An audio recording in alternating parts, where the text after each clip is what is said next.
ಪಟ್ಟಣದ ಎಪಿಎಂಸಿ ಕೇಂದ್ರದ ರಾಗಿ ಖರೀದಿ ಕೇಂದ್ರಕ್ಕೆ ಜಿಲ್ಲಾಧಿಕಾರಿ ಶುಭ ಕಲ್ಯಾಣ್ ದಿಢೀರ್ ಭೇಟಿ ನೀಡಿ ಪರಿಶೀಲನೆ ನಡೆಸಿದ್ದಾರೆ.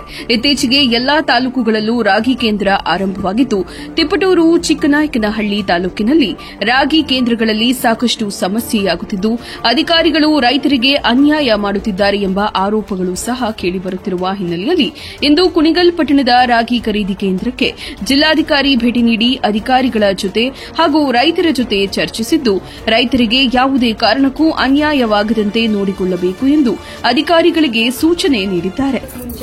ಆಮೇಲೆ ಇದು ಕ್ಲೀನಿಂಗ್ ಮಾಡಿಸಿ ಚೆಕ್ ಮಾಡಿದ ಮೇಲೆ ಈಗ ನಮಗೆ ಮಿಕ್ಕಿರೋದು 49,300. ಅಕ್ಕಿನೂ ಮಿಕ್ಸ್ ಆಗಿದೆ. ಸೊಸೈಟಿ ಕೊಟ್ಟಿರೋದು ಉಲ್ಟಾ ಮಾಡಿ ಬೇರೆ ಒಂದು ಟ್ಯಾಕ್ಸ್ ಮೇಡಮ್ ಪಕ್ಕ ಬರ್ತೀವಿ ಮೇಡಮ್ ಅವರೇ ಪಕ್ಕ ಸೊಸೈಟಿ ಕೊಟ್ಟಿರೋದಾಗಿ ಬೇರೆ